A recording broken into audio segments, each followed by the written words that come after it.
Hello, and welcome to the White House Fellows webinar. Thank you for taking the time to join us this evening. My name is Margarita Colmenares, and I served as a White House Fellow 91-92 at the U.S. Department of Education. And this evening, I'm joined by a stellar cast. And can we please pull up the panel? So this evening, we have Kyle Shear, Tara Murray, Chris Chaiba, Rita Avila, and John Saxon. You'll be hearing from each of them a little bit later on in the program. In the meantime, I'm going to give you a brief overview of the White House Fellows. So what we're going to cover today is both the overview, some of the online resources that we hope that you will go seek out. You're going to hear from our alumni panel. We have a chat session available for you to submit questions as you hear us speaking. And then we're going to finish up with next steps. So what is the White House Fellowship? It is considered by many to be the nation's premier nonpartisan leadership and service opportunity. Up to now, more than 840 White House Fellows have served 11 presidential administrations over the last 57 years. There is a person who is a historian in Washington, D.C., and he observed about the fellows that it is one of the few programs that has successfully transitioned from one administration to the next. So he finds the whole program very fascinating from that standpoint. And why do we exist, and what is the purpose of this webinar? Our intent is to get the word out and spread the word about the White House Fellow. Why? Because we are seeking leaders from all walks of life, all across the country, from every corner and every region of this great nation. Why? Because we want you to come to Washington, D.C. and serve at the highest levels of government for 1 year and to gain insight into how governance works at the highest levels so that you can take that information back with you to your communities, to your career, or whatever else you choose to do. It's for the betterment of our nation and our communities. Who are the fellows? Well, you will find out when you look at the application and as you listen to us tonight, that in order to become a fellow, you have to have significant achievements in both your professional and community service aspects of your life. You must have a proven history of leadership or emerging leadership in things that you've done and accomplished.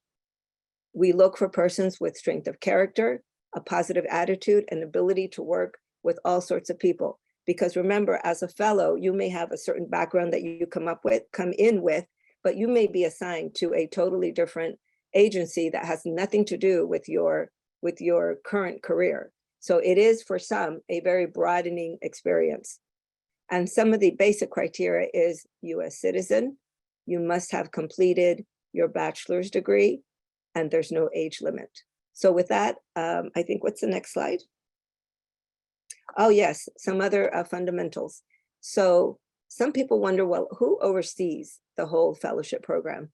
It's overseen by a commission that is appointed by the President of the United States, and it's called the President's Commission on White House Fellowships. And it is run by a commission director, who this year is Rose Vela. Typically in any class, there's anywhere from 11 to 19 fellows that are selected to serve for that year. There's no set number, it varies from year to year. Where are fellows assigned? They either end up working in the White House or one of the cabinet agencies or departments.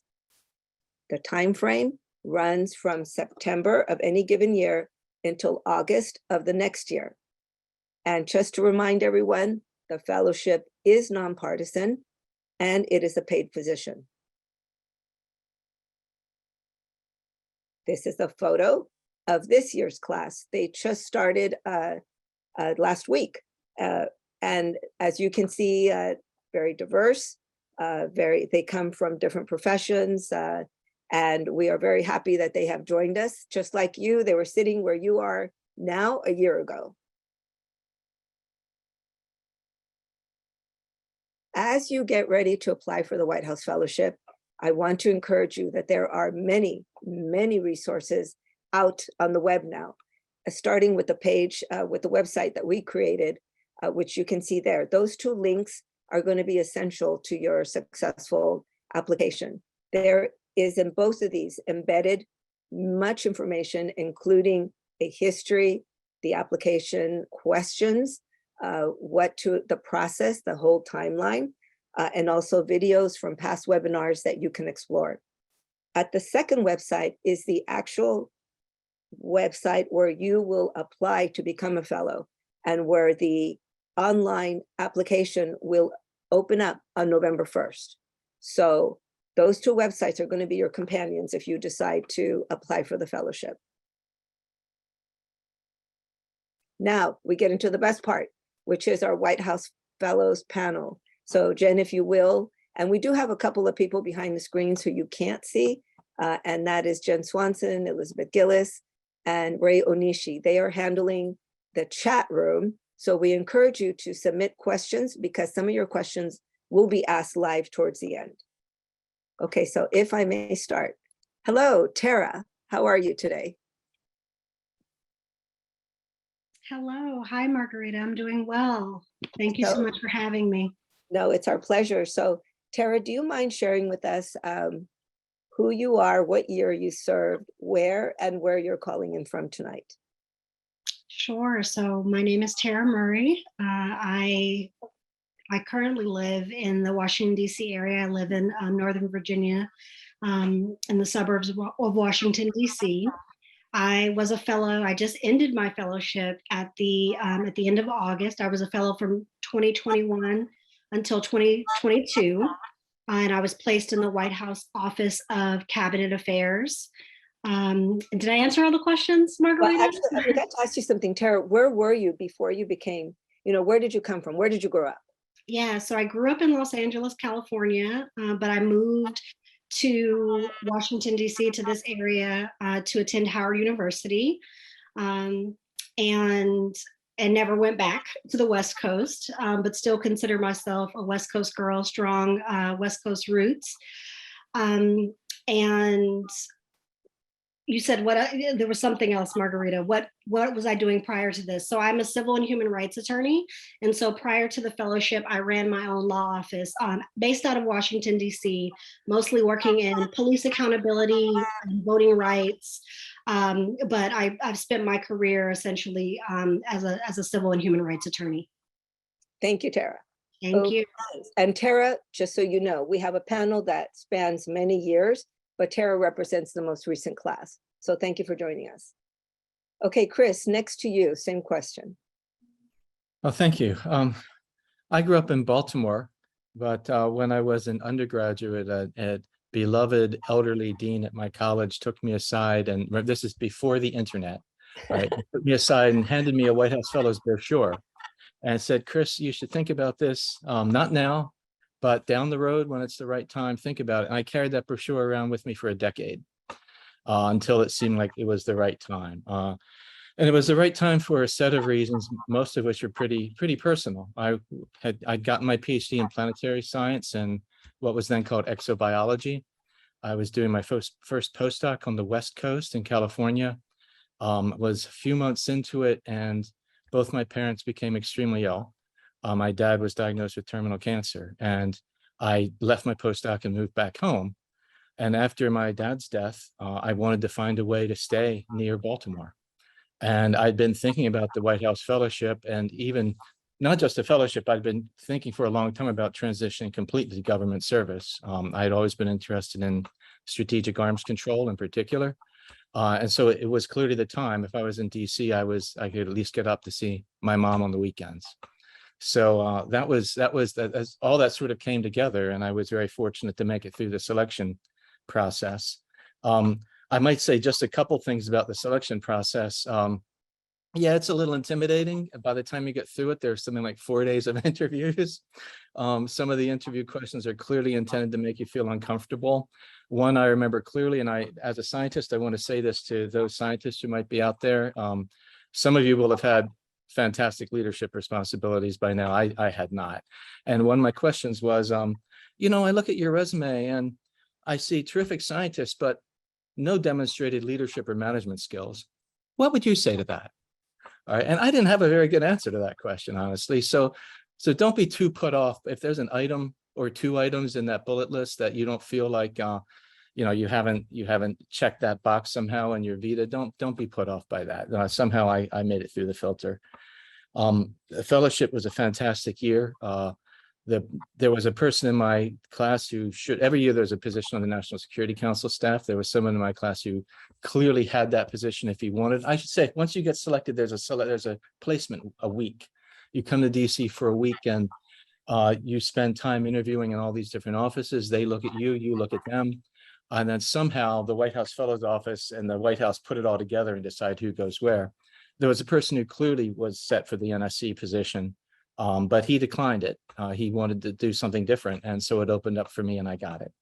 It was a tremendous opportunity. I got to see from, you know, if you're at the White House, you see how many agencies of the government interact and how it all works. And you carry that with you for the rest of your career. I got hired in, I stayed in for a second year, and then I decided this was a discovery for me. I wasn't ready to stop being a scientist. So I left after 2 years. But because of the White House Fellowship, I've been able to keep a hand in the government ever since. The Clinton administration hired me as a contractor. Let's see, after 9/11 and the anthrax attacks, I was asked to come brief the National Security and Homeland Security advisors on biological terrorism in the Bush administration. And then in President Obama's administration, I served on the Council of Advisors on Science and Technology. All of those are positions that didn't require me to be in DC, but let me continue to interact with the US government from an academic position. I'm now a professor. And they also, for me, really the personal motive here is, you know, I love being a scientist. I love it. That's what I always wanted to do. But meanwhile, the world's going to hell in a handbasket. And there are many, many who serve in more profound ways than I ever have. But it gives me a chance to contribute something and to try to help a little bit on the margins. Thanks. Thank you, Chris. So Rita, let's go to you. Hello, good evening, everyone. My name is Rita Avila. I was class of 2019, 2020, also known as the COVID class, because of course it was our year that COVID began. I grew up in San Antonio, Texas, and moved to Charleston, South Carolina in 1999 to go to the Citadel, the military college. And the plan was to go to law school after I graduated. And in fact, I wanted to go into the military, be a JAG officer.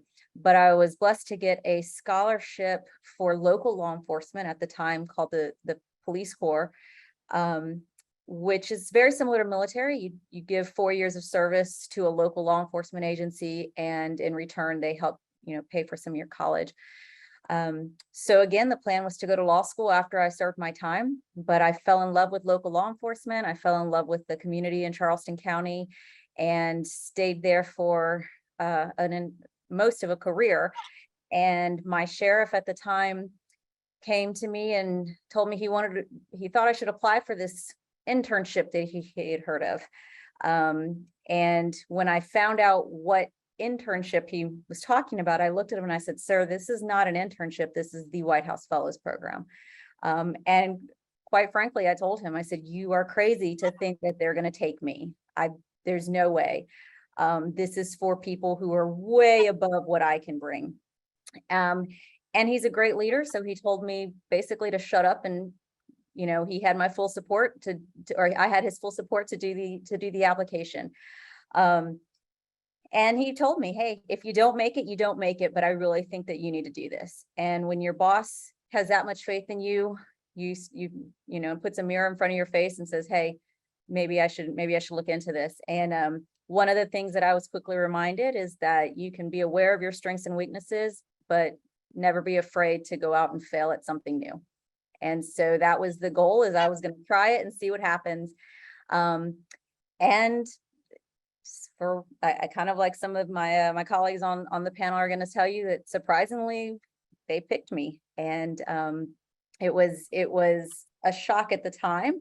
But it was also one of the best decisions I ever made to step out and try to get into the arena. Thank you, Rita. Before I call in the next person, I want to remind our audience that we have a chat room, a chat function. Please send in your questions. Just like there's no age limit, there's no question off limit either, I think. So please ask us, because that's why we're here today, is to share with you our insights, what we learned about the fellowship that we didn't know before we started. So please send in your questions. Okay, next I'm going to go to Kyle Shear. Hi, everybody. My name is Kyle Shear. I'm originally from Ohio, south of Cleveland. I'm a lawyer. I went to Harvard for college and law school. After I graduated, served in the military, was an Army officer, did the sort of the typical deployments in Afghanistan and Iraq, came back. My first legal job was to work on the Navajo reservation in Arizona. I'm Native American, enrolled Muncie, Delaware, but decided to work on Navajo, which is the country's largest Indian reservation. Did that for a bit, worked in private practice, and when sort of the opportunity arose and when I think it made sense professionally, after 5 years in private practice, decided to apply for the White House Fellowship. Was lucky enough to be selected. I was placed at the Justice Department in the Office of the Associate Attorney General. I was a class of 2016-2017, which was the transition year between the Obama and Trump administrations, which presented, a lot of interesting opportunities, frankly, for White House Fellows. You're sort of the last folks in the building, frankly. At some level, there's a lot of opportunity to become involved in things that you're really interested in. For me, those things were federal Indian law, PROMESA, which was happening in Puerto Rico at the time, and combating human trafficking. And so I think, by being sort of proficient and credible, it allowed you to sort of gain the trust of the new team. And I ended up continuing as Deputy Solicitor for Indian Affairs in the last administration, and ultimately was the principal deputy at the Council on Environmental Quality at the White House, and now am a partner at a law firm here in DC, where I co-chair the firm's Native American law and policy practice. Thank you, Kyle. And now, John Saxon. I am the elder statesman in this group. I was a White House fellow in 1978-79, and I worked on the staff of Vice President Walter Mondale. Before the fellowship, I was practicing law in Birmingham, Alabama, at what then was a fairly large firm doing civil litigation. And one day I got a letter at the law firm. I got a letter from the former president of the University of Alabama, David Matthews, who had been Gerald Ford's HEW secretary. And I knew him fairly well. In fact, he knew I had debated as an undergraduate. And when he got nominated, I was working in the president's office while in law school, and he told me to go to the library and do research. He knew a lot about education, but he didn't know so much about health and welfare. And so I did some position papers for him and helped him with his Senate confirmation hearings. So I get this letter saying, John, when I was secretary of HEW, I had a number of White House fellows work for me. And I think you've got the skill set, and this is right up your alley. You need to apply. I'd heard of the program, but if I had not gotten a letter from a former principal to several fellows, I don't think I would have applied, but I did. We had 2,026 applicants that year. I was one of 15 selected. Margarita showed you the slide earlier that said 11 to 19. That's because the executive order that President Johnson signed in 1964 creating the program said no fewer than 11, no more than 19. My class of 15 was kind of the Goldilocks, not too big, not too small, just the optimal number. And I'll talk some more about some other things later, but let me just tell you quickly about the fellows' experience. I'd done speech writing for former Chief Justice Howell Heflin. He ran for the U.S. Senate in 1978. I was his chief speech writer. He got elected. He served 3 terms in the Senate. I'd done other speech writing for other folks. So Vice President Mondale's folks were interested in me to do speech writing, and I did. But I said, look, I want to see everything that goes on in the vice president's office. I want to know a little bit about. So I advanced vice presidential travel. I served on the message unit for a month where Mondale's invited to give a speech to the young Democrats in South Carolina, Rita, and he can't go, but they want a message that can go in the program for, I did that. And I'll just tell you two things that I did that showed how much you can learn as a White House fellow. I was on the vice president's scheduling team. And the scheduler was a wonderful woman named Becky McGowan. And we were sitting in the huge office on the second floor of the old executive office building that was Dick Moe's office. He was Mondale's chief of staff. And Becky's sitting there with literally about a 2-inch thick stack of letters. And you young folks, you may not know what those are, but back in olden days, people sent snail mail to the vice president on letterhead and invited him to speak. And I remember Becky saying one session, Mondale has been invited to give the commencement address at Ohio State University. And I thought that's simple. You just kind of look at the calendar and is he free that weekend and you go. Oh no, there ensued a host of questions. Has he ever spoken at Ohio State? Whose congressional district is it in? Do we owe him, and back then most of them were hims, the congressman, do we owe him anything? Do we have anything we want to say about education policy? Is Ohio State the best place to say it? And so on. And so at age 28, I was the youngest in my class, 27 when selected, 28 when we started. I realized how important the time of a vice president is and how strategic it is. And a lot of things go into making decisions about how you schedule the principal's time. And that would be true with a mayor, a congressman, a senator, state legislator, university president, or corporate CEO. The second thing I learned, one of the first speeches I wrote for Mondale, he was giving in Southern Ohio. And so I find out whose congressional district it's in. I call up his administrative assistant. Now they call him the chief of staff, but the AA said, well, we've got this one particular problem. We get a lot of coal from local coal companies, and it is high in sulfur content. And when the utilities burn it, it pollutes the environment. So we have a choice. We can either buy coal somewhere else and we throw the local coal miners out of work. We buy higher, lower sulfur content, or we get the utilities to put on scrubbers and it cleans it up before it goes into the air, but then they have to pass that cost along. And so people on fixed incomes are paying more for their energy bill. So you can either have clean air or throw coal miners out of work or keep them at work, or have low energy bills. And so at the age of 28, I learned that in the world of public policy, there are trade-offs. And you can never do just one thing. You do this and it's got implications somewhere else. It was the best year of my life. I loved my White House Fellows year. I loved my dearest friends to this day are my White House Fellows classmates and their spouses. And I encourage you, all of you, to look seriously at this program and apply. And maybe we'll get in later into what we're looking for. And I will say one thing real quick, Marguerite, if I can go ahead and say this now. She showed you the slide that says we're looking for people from all walks of life. Rita's already told you that she was a first responder. Chris was a scientist.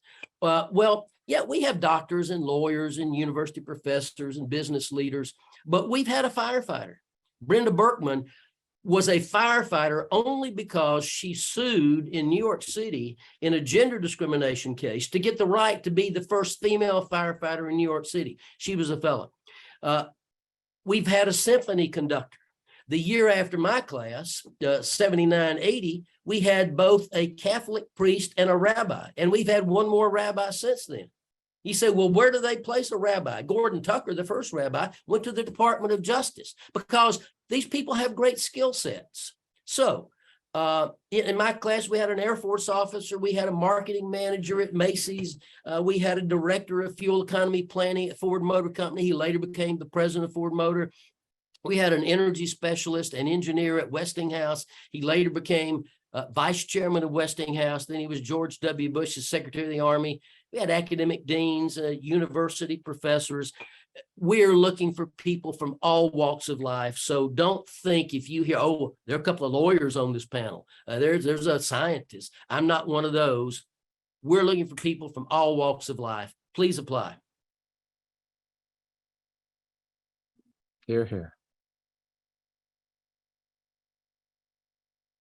Margarita, you're muted. Thank you for reminding me of that. All right. So I wanted to say one thing about our audience, because some of you saw the list of registrants before we started. We really appreciate that you are a diverse group that has come to us today to learn. Some of you are grad students, some of you are professionals. Some of you may be an influencer. Maybe you're not looking for yourself to apply, but you may know others who can apply. So we appreciate all of you from all over the country being here tonight. I would like to circle back now to Tara. And Tara, if you will tell us, please, a little bit more about since you had one of the most recent experiences as a White House Fellow, what was it like? And share with us what were some of the highlights, what surprised you, and anything else that you want to add. Yeah, so just coming off the heels of the fellowship, and I should say I enjoyed my fellowship year so much that I decided to stay on in the administration, and so I am currently still working in the current administration. But it was a fantastic year. First of all, I forget who mentioned placement week, but during placement week, after you're selected as a fellow, they give you a list of places where you will be interviewing. And as Margarita has shared, oftentimes, you don't get to pick, where you go. There are just places that want to interview you and you go. And so I got my list for placement week and I saw that I was meant to be interviewing in the White House Office of Cabinet Affairs. I had never heard of the Office of Cabinet Affairs, didn't know what they did. And so I looked them up and I saw that the Office of Cabinet Affairs served as a liaison between the White House and the cabinet. And so I was interested in that and I started exploring that a little bit more, and ultimately ended up placed in the Office of Cabinet Affairs, which was fantastic because it gave me such a broad view of everything going on in government. Cabinet Affairs was the central nervous system, I believe, of the administration. So I had my hands all over the White House Office of Communications, Office of Legislative Affairs, Office of Intergovernmental Affairs, the policy councils, Domestic Policy Council, National Economic Council. I was working with the Office of Public Engagement. And I was also working across the administration in the federal agencies. So I had a portfolio of 14 agencies that I was the direct liaison to. And so I got to know the people there and all the work that they were doing. And it was truly a fantastic experience. And I got to do so many amazing things because of that, because of the work that I was doing in the White House, and because of my background in civil and human rights. I was pulled in by the vice president's team when she wanted to go to Selma earlier this year to celebrate Bloody Sunday and voting rights. And so I was able to help. We had 5 cabinet members that traveled, and I was their support on the ground in Selma. And just a truly amazing experience that I had, and am truly grateful for. So it has been a wonderful experience. It's been a whirlwind, and to end the fellowship and to launch right into a new position in the administration has just been fantastic. But honestly, it's because of the relationships that I made throughout my year as a White House Fellow that I was even interested, frankly, in staying in the administration, and I've landed in a good place. Okay, thank you. I just got a note from the back room that we have some really great questions coming in. So if you don't mind, I'm going to interrupt. And while we bring up Elizabeth live, I'm going to go to you, Chris. And then after you, we're going to hear at least one of those questions that has come up. Okay, Chris, go ahead. I'm sorry, what?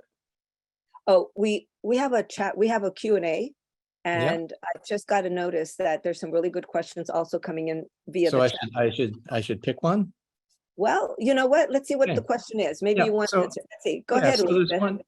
Oh, Go no. ahead. please Right, go ahead. everyone. I will mediate the questions for you so you don't have to read and answer questions at the same time. The first question we have is, how would you define a remarkable professional achievement based on your experience, either reading applications or based on your own personal experience? What do you think makes someone at the level that would maybe across a number of fields or something that could be considered remarkable? Well, oh, I'm sorry. Go ahead. No, go ahead. I was gonna say, you know, that kind of touches on what I had said when my sheriff came to me, you know, everything I had known. I had only known of one other White House fellow when I was asked to apply, or when I was encouraged to apply, and that was the president of the Citadel at the time that I went, and was at the time a general, and so that was what I told him was, how am I going to fit into this amazing group of people? But I really think when I sat down to do the application and started writing the different things that I had done, and I know one of the other questions came up about community service. I was a lieutenant in charge of our community engagement unit at the sheriff's office. And so what I did was just tell my story. As Margarita said at the beginning, you know, you can look great on paper, but telling your story is what really catches people's attention. And so that's what I did. I told about, or I talked about the communities that I was working with, and building bridges between law enforcement and these rural communities. I work for a sheriff's office, so it was a rural agency. And so I talked about those things. I talked about different parts of my career. I had been an investigator, detective, and internal affairs investigator, and different things. So I made sure to just talk about my story and how that impacted me personally. And again, kind of tying it into the community engagement unit that I was running at the time and what we did. So when you go and you apply and you make it to the regionals and you see all the other people, you start hearing their stories. And as you go through the program itself, you'll hear the different stories. There is no set experience that gets someone into the fellowship. It is very much a wide variety of different experiences, different backgrounds, different political, you know, places on the political spectrum. And that's what makes one of the things that makes the fellowship program such an amazing, successful program, is because there is no set criteria. It is really just how you present the things that you have done. So there's just such a variety. There is no baseline. You have to do this or so many things before you can even be considered. There's so many, especially with all the different professions, there's just a wide array of experience. Thank you, Rita. So Chris, do you want to tackle that one? Because I know at the beginning you said something about this, the professional development piece. Well, I think I might instead speak to the. I think you're referring to the no leadership or management experience. Yeah, I also didn't have any community service to speak of. I mean, I listened to what Rita was just describing. I think, holy cow! But I didn't. I would probably ask that question in one of my interviews too. I didn't have any particular clear example of deep community service to cite. And once again, I think they looked. By the time you get through 4 days of interviews, they have a lot to look at. So again, don't be put off by an absence of having checked any particular bullet. I think that the program takes a kind of broader view. I will say one other thing though, since Rita mentioned the fellows class, in a way there are 3 components to the program. One is your job assignment, which is, and each is kind of a full-time job. One is your job assignment. But another is your relationship with your fellow fellows, as my class called ourselves. This extraordinary group of people from, as Rita said, from many different backgrounds, many different professions. And at least if the program works, that class melds together as a class. You spend a lot of time together as a class because in addition to your job assignment, you have a program where you have lunches or sometimes breakfasts or dinners, mostly lunches, with most of the members of the cabinet and leaders on Capitol Hill and people from the press. And so there's a whole series of these lunch experiences, and you share those with your fellow fellows, as well as perhaps a trip or two that you take together. We had a tremendous trip we were hosted by the Navajo Nation in my year. just these amazing experiences, and you spend a lot of time with the other fellows. And in my case, like as with John, those people are my friends for life. Then that's, those aren't just words. Many of my closest friends are people from that class. So between the program where you're meeting various leaders in Washington, your class, and your job, it's a very full plate.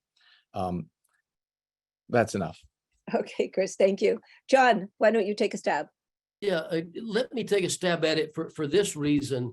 I think I'm the only one on these little Hollywood squares who have actually served on the presidential commission that selected fellows. And you can do that either of two ways. The president of the White House Fellows Alumni Association serves on the commission. So for whatever reason, I've been president twice. And so in 83, 84, I was on the commission that selected people like Elaine Chao, who was George W. Bush's Secretary of Labor, and President Trump's Secretary of Transportation. And then later, I was president in the George W. Bush administration and served 1 year on that commission. And then for the 8 years of the Clinton administration, I served on the commission and helped pick brilliant people like Chris Chiba, who's too modest to tell you he is a professor, but he's at a little school called Princeton. Let me tell you what I think we're looking for on the commission. We are looking for demonstrated leadership potential. You don't have to be a congressman or a senator or mayor or CEO yet, but you have to show, it can be high school, college, graduate, professional school, in your community, some demonstration of leadership potential. Second, we are looking for someone with a demonstrated commitment to service and to their community, something more than just to him or herself. There's nothing wrong with being ambitious and just getting another notch in your gun as you move up. But we want people who are committed to something larger than yourself. You've got to be very bright. You've got to have a clear intellect. But it's not just being brilliant, it's having creativity and flexibility. You don't know where you're going to be placed. One of my classmates had a PhD in literature, was an academic dean. She wound up going to the Department of Labor, helping them reform the federal workers' compensation laws. She knew nothing about that, but she had the skill set. And that gets to the point we're looking for people with the skill set of knowing how to research and how to write and how to communicate and how to speak. And then going to something that Chris said, we're looking for collegiality and civility. My class, 15 people, we spent a lot of time together. Once a month, we met as a class. And then we had lunches. Everybody from Walter Cronkite at the Rainbow Room in New York City to listening to Saul Lenowitz tell us how he negotiated the Panama Canal Treaty, to meeting with Robert McNamara when he was the World Bank, talking about international economic matters. But one of my classmates asked him about lessons learned from Vietnam because he'd been defense secretary in the Kennedy and Johnson administrations. So if you can't get along with people, because you're going to be on vans and buses and airplanes and in small conference rooms with them. And I see Tara smiling and nodding, and you've got to get along with people. Now, the actual question was, what is remarkable achievement? Let me just use my example and then I'll shut up. When I applied, I had been executive director of something called the Citizens Committee for State Government in Alabama. There was a national organization that ranked all of the 50 states in terms of efficiency, effectiveness, transparency of their state legislature. And we finished dead last. Usually we were 49th, and we would say in Alabama, thank God for Mississippi. Well, we were below Mississippi. We were dead last. And so I had a state legislator from my hometown come to me and say, can you put together a group of young people? And we want to take that report and we want to go beyond there and try to reform the Alabama legislature. I was a senior in college. And when I graduated, I put together that little committee. And we went in 33 cities in the state of Alabama, and we preached the gospel of legislative reform to any Rotary, Kiwanis, Lions, Exchange Club, young Democrats, young Republicans, whoever would listen to us, every editorial board. We got a lot of editorial support. And that fall, there was a referendum on a constitutional amendment for annual sessions. At that point, the Alabama legislature met every 2 years. You can't run a state with a legislature that meets every 2 years. It passed. Now, did it pass because of me and my little group? I don't know. We helped. But I did that at age 22 and I applied at age 27. And they were able to look and say, well, this kid's he's not on the city council. He's not in the state legislature. He's not governor. He's not a CEO yet. But look at what he was willing to do in his creativity and his initiative at age 22. So I think that's the kind of thing that we're looking for, is that some way you not so much got outside your lane, but you didn't wait to be anointed, and you took something on and you did it. You don't have to have cured cancer to apply for this program. That would be good. We'll take that. But I don't think you have to have done that yet. But you've got to show that you have been willing to take on something that wasn't part of your job description or your normal day. And that's what we reward. Okay. If I Let me can just add call on one. Kyle. Yeah, Kyle. Sorry. So I just building off of what Chris and John had said, I think it's important to remember that they're trying to fashion a class that spends a lot of time together, a minimum of 2 days a week, oftentimes, trips domestically and internationally. And so I think maybe the exceptional achievement is maybe within your space might be a better way to think of it. Just even looking at Tara's class, Akash and Gila, they had 2 Rhodes Scholars, Tom was a Gates Cambridge Scholar. I mean, they could fill the entire class with PhDs, right? But that's not what they're doing. And they're not doing that purposefully, right? So, there's, value in having an exceptional sort of experience in the military, whether that's as a SEAL or a Green Beret or an MI officer. There's value in sort of being, excellent as a Coast Guard officer. There's value in, our class had a neurosurgeon, an African-American female neurosurgeon, which was sort of unique in that space. And so I think when you think about excellence, I think it's sort of being excellent in your space with the goal of building a class where you can frankly learn from each other, where lots of people have, maybe never seriously interacted with an Air Force pilot before, or, people have never really interacted with, the superintendent of a school, or, or an academic dean at a college, or, in my case, somebody who was a practitioner of federal Indian law and lived on a reservation, right? So I think that might be the way that I would think of it in response to that question. Thank you. So Tara, I want to ask you if you have any thoughts on that question that popped up. Yes. So what makes experience remarkable? I think I'm just going to go back to something that Rita shared. I mean, I think it's about, and also I think what John shared. I think what really sets people apart for this program, they're people that are committed to something beyond themselves, and are frankly willing to raise their hand for public service. And I think if you are that person and you, I know a lot of people who, like Rita, when I looked at prior fellows and I was looking at, the criteria, I thought to myself, I don't know if, I've done enough, to warrant, being selected for this program. But I still threw my hat in the ring. And I would encourage you all to do that. If you have a passion for service and service at this level, at the highest levels of government, if you want to learn and you want to, give the gifts that you have been given in service to others, I think that this is something that you should consider and that you should apply.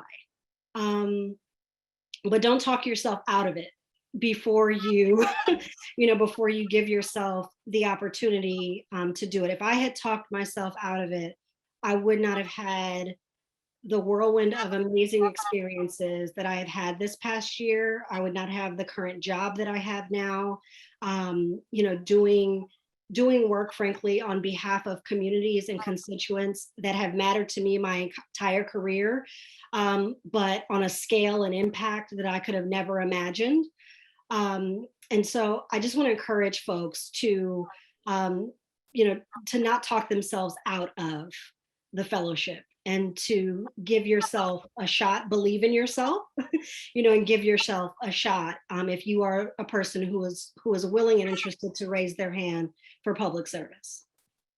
Well said. Thank you, Tara. So we have another person who's joined us, Esteban Tapatillo, and he works with the commission office. So he's kind of in a unique position to see a lot of applications. So Esteban, do you have any tips for our audience who are thinking of applying this year? Good evening, everyone. Thank you, Margarita, Jen, and everyone else, and all the alums for joining us this afternoon, and for all the individuals signing up. No, I think the individuals, including Tara, have said it best with looking for someone where their DNA is public service, and public service doesn't always fit in the 9-to-5 framework. So individuals who are willing to roll up their sleeves, get the job done, doing everything from kind of the minimal work to the more higher level activities, all in the name of public service, and just knowing that individuals who are dedicated, passionate for projects that benefit everyday Americans. So good luck to everyone, and I will hand the floor over to you. Thank you. Thank you, Esteban. So we're going to go to another segment of the fellowship, and it's what happens after the fellowship year. So I'm going to start, well, Chris, you already mentioned a little bit that you went back, you were in government 2 years and then you went back, but then what? How has the fellowship impacted your life beyond in these after years? Well, if I hadn't gone into the fellowship, I would have had what I would call a typical career as an academic scientist, I think, which was a tremendous, wonderful career. The difference it made for me was to open this door to this other set of experiences in public service, and in particular in national security policy. And I would say that since I left, I've spent about half my time, and I don't believe that's an exaggeration, about half my time in in national security. My current appointment is joint between the astrophysics department at Princeton and the School of Public and International Affairs, and I direct the PhD program in security studies there. So it's that there's been that academic side, and then there's been this almost continuous in this outsider or semi-insider sort of way interaction with different administrations since I was in the Clinton administration. So I don't know how I would have, since I had always been interested in those issues, I probably would have found some way in, but the fellowship sort of it just handed it to me, right? It handed it to me, and it made me so much more knowledgeable about the way the government works, and gave me, I think I had respect for the people that serve in our government before I had any direct experience of it. But, you're so battered with cynicism about the government. This was true back in the 90s, as is true today. It's, I think, even more savage today, possibly. But you get in there, and the vast majority of people you work with are there because they are trying to do the right thing, and they're working their butts off, and they can make a lot more money working on the outside. Yeah, there's a small fraction of people who unfortunately occupy too much of the emotional space, who are there for wrong reasons. But it's a small fraction of them. And most of the people you work with are really trying to make the country and the world better. And it's great to have that experience as well. Thank you, Chris. Kyle. I ended up staying on. I think I was the only person in my class who stayed on, but contrast that maybe with Tara's class, where I think it's perhaps the majority of folks who stayed on. She's nodding her head. So I think it varies by year, but certainly if you're interested in staying on, you've developed relationships that will likely allow you to do that if you've developed credibility and trust and all of those things. And so I think for me, it was an entree to do more of the same. Certainly if it wasn't for the White House Fellowship, I would have never been selected to be the deputy solicitor. That's something that wouldn't have been on my radar, and I wouldn't have been on anyone else's radar. And I think maybe just echoing what Chris said at the end, now that I'm back in the private sector, just learning how the government works is tremendously valuable to clients, particularly as an environmental lawyer, as a practitioner of federal Indian law. Just the processes and the bureaucracy, it's something that it's almost invaluable to clients. So many times people are always talking to the wrong person within the government, and sometimes you don't really realize who the right person is unless you've had some on the ground experience. And obviously there's a tremendous network within the class and beyond the class that I feel sort of comfortable reaching out to if an issue arises as a lawyer that I need somebody to interact with in the government, or just want to learn how something works. So. Okay, thank you. Elizabeth Gillis, if you can hear me, please come back on with another question. In the meantime, I did want to just say really quickly that I was in the private sector. I came to do the fellowship. I left, which is part of the vision when the program first started. Was the founders wanted you to gain insight into how the federal government works and take it back to your communities, which eventually we all do. Some choose to stay on right after, some leave immediately. In my case, I left, and then a year later, I was back again. But I was back the second time for 4 years instead of 1. And then I left again. So anyways, the point is that it's fluid. Again, like everything else, there's no set formula on what's going to happen afterwards. Before I go to Elizabeth, though, I failed to mention that John Saxon, besides being a commissioner, is also this year's winner of the Legacy Award. This is the highest honor that the White House Fellows bestows on its alumni. So, John, if you can just tell us very quickly, because we are actually nearing the end of time, and I want Elizabeth to throw one more question out. What is it that you want to share with this group about life after the fellowship? Well, thank you for saying that, Margarita. And I can't wait to get to Washington and get the award in hand before somebody demands a recount. I am very honored to be in the company of the former honorees, people like Colin Powell and General Wesley Clark, and a whole long list of folks. So very honored. Thank you for saying that. Let me say very quickly a couple of things. One, somebody put into the spreadsheet we saw about folks tuning in tonight. Can you apply if you've applied before and didn't make it? There have been a number of fellows who made it on their second or third try. And you'd have to drill down and figure out why they didn't make it the first time or the second time, but don't let that discourage you. Please reapply. What do I do? What have I done since the Fellows Program? Very interesting, because the Fellows Program opens doors. There's a long story here I'll spare you, but I had advanced a trip for Vice President Mondale and written the speech for him to give at Founders Day at what was then Tuskegee Institute. It's now Tuskegee University in Tuskegee, Alabama. And we're flying back from that speech, that trip to DC. And Mondale is across the table in one chair on Air Force Two, and there's a little table where you can eat or you can do work. And then there are 2 chairs opposite him, and Senator Heflin, my home state senator, who I'd been his chief speechwriter when he ran, and I are sitting opposite Mondale. And the vice president says, "Well, John, what are you going to do at the end of your fellows year?" And I said, "I don't know. I've got a leave of absence from a law firm in Birmingham." And Senator Heflin turned to me and said, "Well, I'm staffing up my Judiciary Subcommittee staff. Why don't you come to work for me?"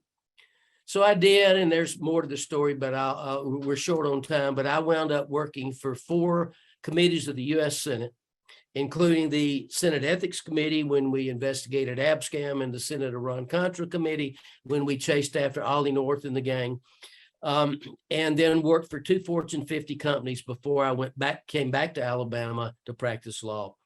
And so I had a wonderful 10 years in DC. What I do now is I represent people mistreated in the workplace, people who've been grabbed and groped, called the N-word, made fun of because of a disability, denied a promotion because of their age, retaliated against because they took FMLA leave. That's what I do. So there is life after the fellows program. I came home and I've done everything from coach Little League baseball to serve on the board of the Birmingham Civil Rights Institute. And Tara, I wish I'd known y'all. I went to the Selma March recreation with President Bill Clinton. I wish I'd known y'all were coming. I would have plugged you in. But final thing I would say is looking at the statements as to why some of y'all are interested in the program. I got to look at my little notes here. Y'all said everything from, I want to make an impact in a policy setting. I'm interested in leadership development. I want to serve my country. I want to go to the next level in policy training. I want to use my background as a scientist. I want to address health disparities in the U.S. I want to learn how difficult decisions are made. I want to learn from the best and the brightest. Let me simply say, you can do all of those things as a White House fellow. Now, if you want to address health disparities and they send you to the Department of Labor, you may not be able to do that. But Chris has already said his year, the guy or gal who should have been at the NSC wanted to get a different experience. So if you're wanting to address health disparities, they may send you somewhere else, but it is a program where you can do every single thing that y'all indicated is why you're looking at this webinar right now. So I'm sorry, Margarita, that was a little too long, but I apologize. Never too long. Okay, Elizabeth, really quickly, is there another question that you found that you would like to share with us? What do you wish you knew now before you started your White House Fellows journey? Tara, to you. One thing I wanted to make sure I noted before we left is that I'm a mom of 3. One of the things that I wish I would have known before starting the program was just how much support I would have as a mother. My fellows class, we were one of the largest classes in the history of the program. We had 19 fellows, but we had more children than fellows. One of my classmates had 6 children, just he and his wife, 6 children. I have 3. There were a couple of others who had 3, 2, 1, but we had, I think, something like 26 children in total. And it was truly a family affair. My children are very close with my co-fellows' children, and you know, it's just been such a wonderful journey. And I wish I would have had that perspective. I'm glad that I gained it, but I wish I would have known that, because I know that that is something that sometimes prevents people from applying to this program, is just wondering how you balance it with family. So if anyone out here is watching and has a family and is wondering, you know, no one has talked about that, you know, I don't know if this is something for me. I just want you to know that it is, and you'll find a lot of support here. Thank you, Tara. So before we, Jen, if you don't mind bringing up the last couple of slides so I can get through that information, and then we may come back to do more questions depending on the panel's availability. So Jen. Okay, just want to remind you what's going to happen after you've listened today. So the application opens on November 1st, and typically applications are due the first week in January. We encourage you to visit our website, the 2 websites that I mentioned, and review our frequently asked questions. However, if you still have questions after you've reviewed all that, and even after you've heard us speak today, you can always drop us a line at this email address. I do want to mention that we have an alumni, now that things are opening up with COVID, we are planning an in-person event in the Northern California region, and that's going to happen in November. So for example, if you live near Sacramento, drop us a line and let us know so that we'll get an invite to you. Similarly, there's another alumni that's planning an in-person event in Washington, D.C. So these are opposite coasts. And I'm sure that during the course of the year, we're going to hear from other alumni who also want to host events. If you want to be added to that mailing list of in-person events, drop us a line at recruit@whitehousefellows.whff.org. And I believe there's one more slide. If you are someone who is an influencer within your organization, we need your help to help spread the word to others. I cannot tell you how many people I've met, very accomplished people later in life. And when I ask them, why didn't you apply to become a White House Fellow? And the answer almost always is because I didn't know. And so we are, this is part of our effort. That's why all these alumni are here tonight, why we have a lot of other alumni volunteers who are helping us to make sure that so that we can cast a bigger net, so that more people can discover the White House Fellows and consider it, to apply. We have graphics, we have materials that we can make available to you. For example, we also have these trifold brochures that are available either hard copy or electronically that you can share with potential applicants. So again, our ask to you is, even if you are not thinking of applying, or you are an influencer or the head of your organization, please help us spread the word. And now I think we've reached just about the end of the time, but I would like to invite, this has happened to us in the past, there's still questions coming in. If anyone on the panel would like to stay on, they may, but we have another group of alumni who are willing to come on and help answer questions. So, but before we do that, last words of advice, one piece of advice from each of you. And I'm going to start with Chris. Well, I think I will echo what Tara said, which is my class as well had a number of parents in it. It's obviously challenging in ways that people who aren't parents don't experience, but you absolutely, people have demonstrated over and over again that they can do the fellowship and be a parent. So I would not be put off by that. Okay. And yeah, enough. Thank you. No, okay. And speaking of being a parent, I have to go put my daughter to bed, my 8-year-old. So I'm going to drop off the call in just a few All right. minutes. Thank you for spending time with us tonight. Thank you. Okay, John. Well, I don't want to make a statement that's so ridiculous that, gosh, apply anyway, whether you're qualified or not. But as a number of people have said, if you look at yourself and you think, well, we've had lots of Rhodes Scholars. We had one Heisman Trophy winner who was also a Rhodes Scholar. If you don't fit that category, don't be discouraged.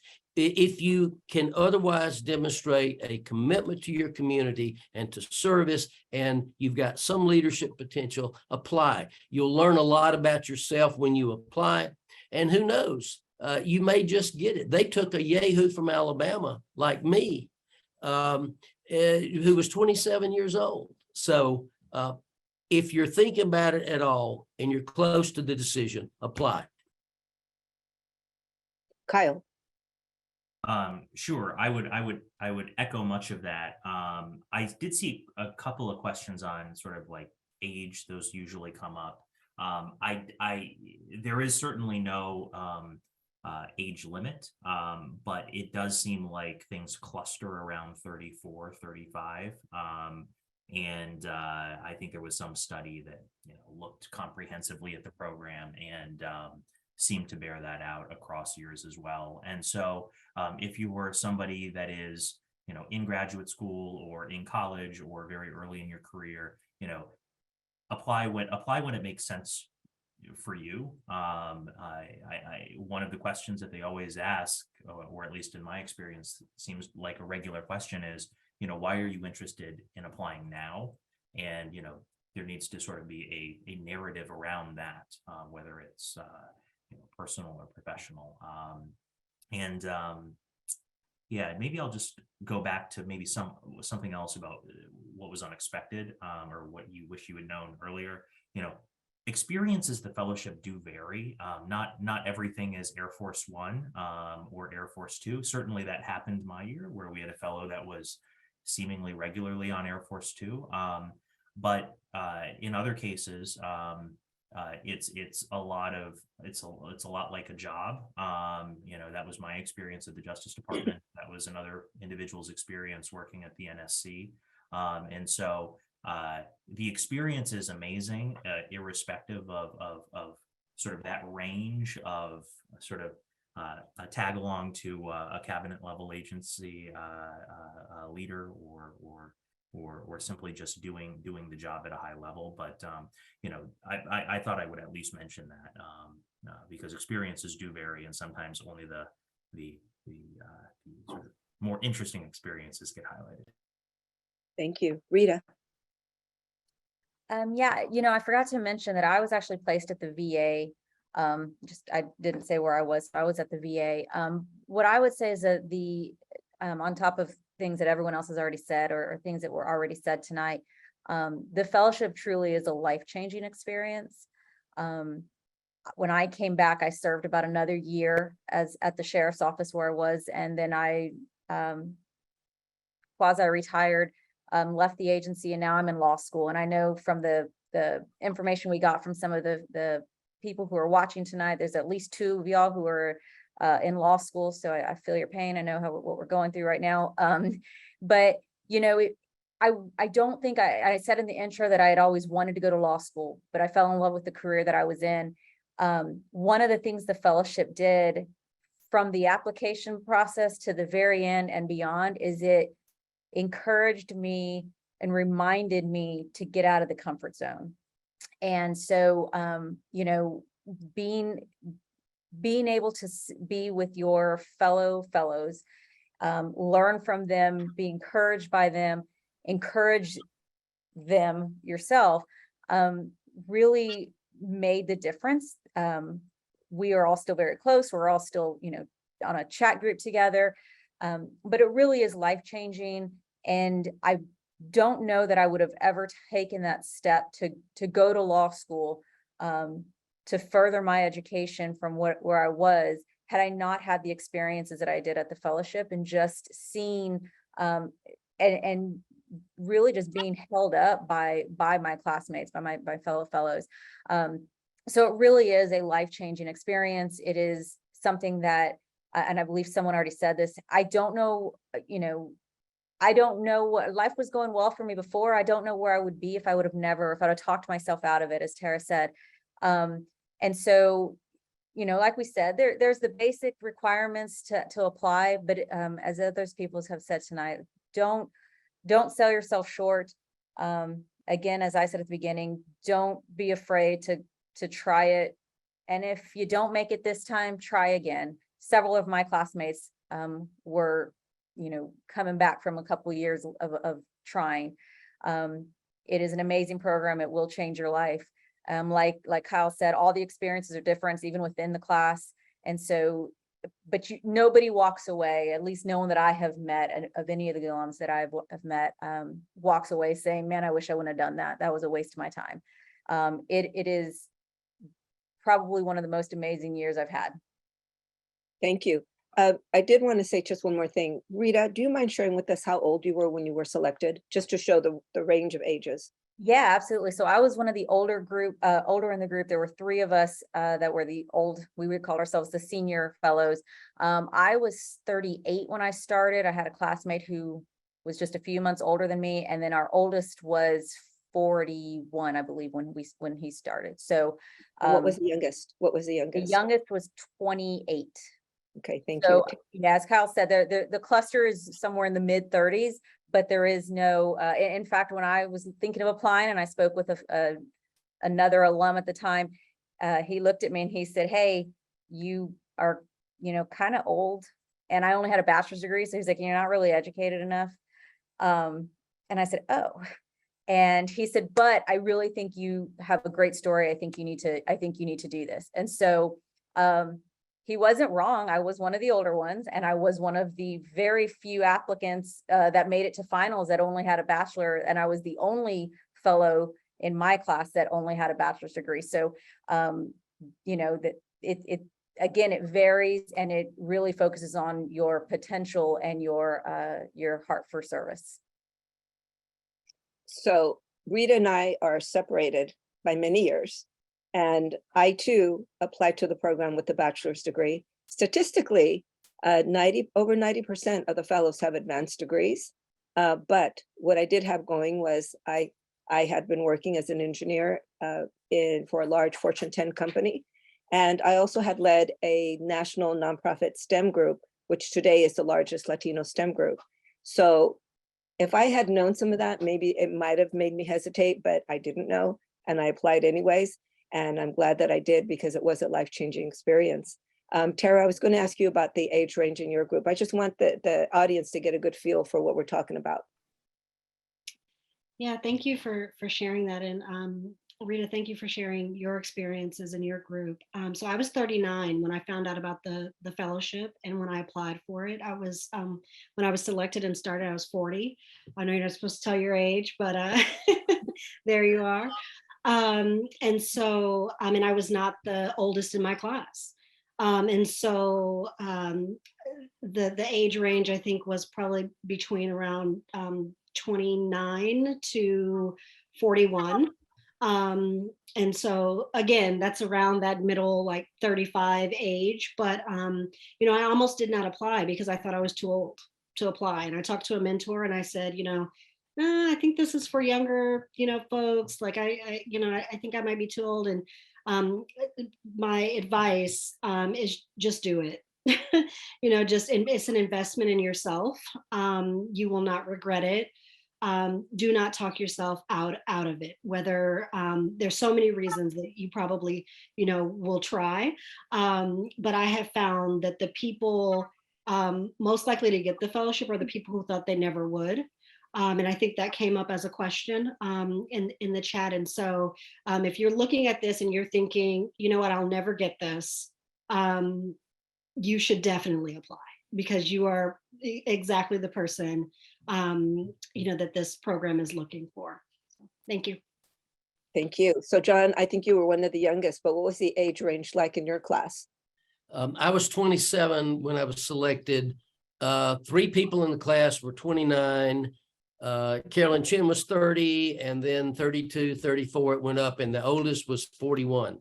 But let me simply share this, because what Tara just said reminded me. When I was on the commission in 83, 84 that selected that class, we selected a young man named David Newman, who was so charming, so bright, so engaging, so much potential.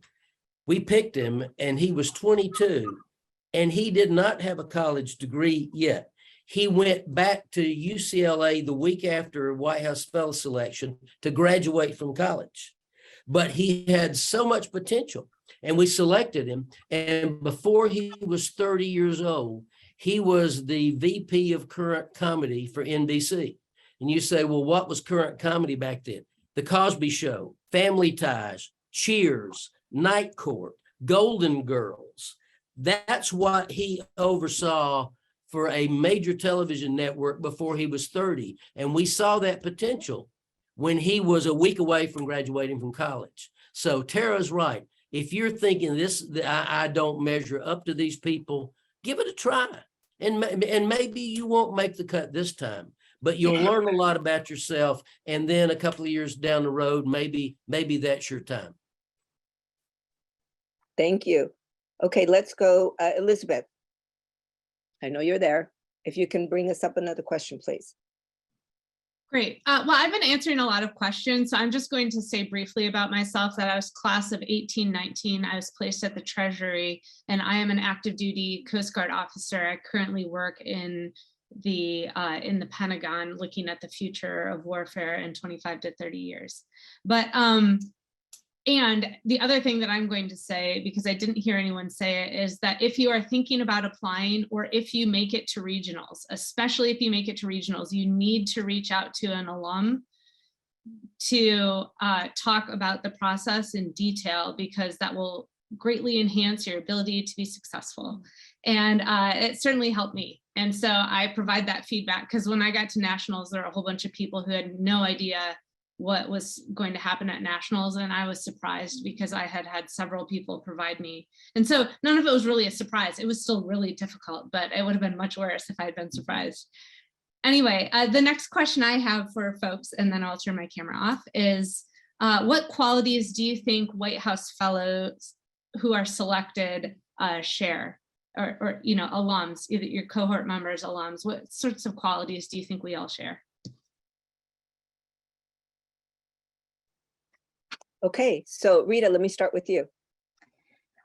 You know, I think one of the strongest one is the ability to work with others. I know when I had talked with some people about, while I was a fellow and I was looking for, you know, trying to reach out to some people that I knew who I thought would be good for the program.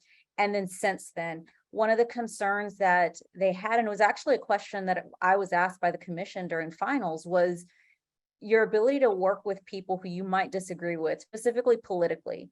As we said at the beginning, this is a nonpartisan program, and it truly is. I mean, you are the foundation is under the White House, so whoever the administration is obviously in charge of a certain aspect of it, but the program is nonpartisan. So definitely in my year, and I know in the other years, you don't have just people who are the same or lean the same politically as the current administration. And so in my class, we had a spectrum of people on the political scale. And I think it was really important. And that's one of the strong points of the fellowship, is that you are able to work with people who might disagree with you politically on fundamental things. And you are able to have conversations with them and with members of the current administration or previous administrations, that you can listen, you can discuss, you can debate. But then as someone had said earlier, then you go to lunch with them or go to dinner with them afterwards. And I think that's something that I think all of the fellows, at least in my class and of the alum that I've met, have really been strong at, is being able to work with other people, despite, in our world today, everything is so polarized. But one of the beauties of this program is that it's not inside, and you are able to work with your cohort, your colleagues, and truly be friends with them. Thank you. We have someone else on the line. Well, actually, he's in the back room, Ray Onishi. If you can hear me, would you like to turn on your camera and bring up a question from the chat? And while we're waiting for that, let me see. Esteban, because again, you get to see a lot of applications. Is there any last words of advice that you have?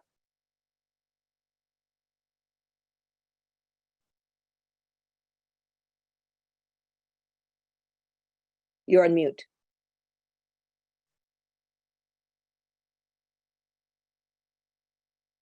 Can you hear me now? Yes. Perfect. Okay, sorry, my computer froze as you were about to call on me. No, I think that everyone has said it before, where I just think that a lot of individuals overthink it. I think that just go on there, apply. Application goes live November 1st. And I would always say kind of the hiccup that gets most people in the end are just making sure that you're the logistical aspect of the application is just making sure that you're on top of your letters of recommendation, making sure that your recommenders have that information, that they send that early. Because as you know, the deadline's in early January, that's right after the holidays and people are still on vacation. So making sure that those recommendation letters do get in. Okay. So just a reminder to everybody, anyone who signed up for this webinar will be getting a recording of this session. And also, we are preparing a special webinar addressing the ins and outs of the application. And you will find that up on our website, probably November sometime, on our website in that section that talks about the application. So we do intend to disseminate further information about the application process. And last, I want to invite Ray Onishi. Please introduce yourself. Thank you for answering questions in the chat. But was there a question that you saw come across that you would like to share with the panel?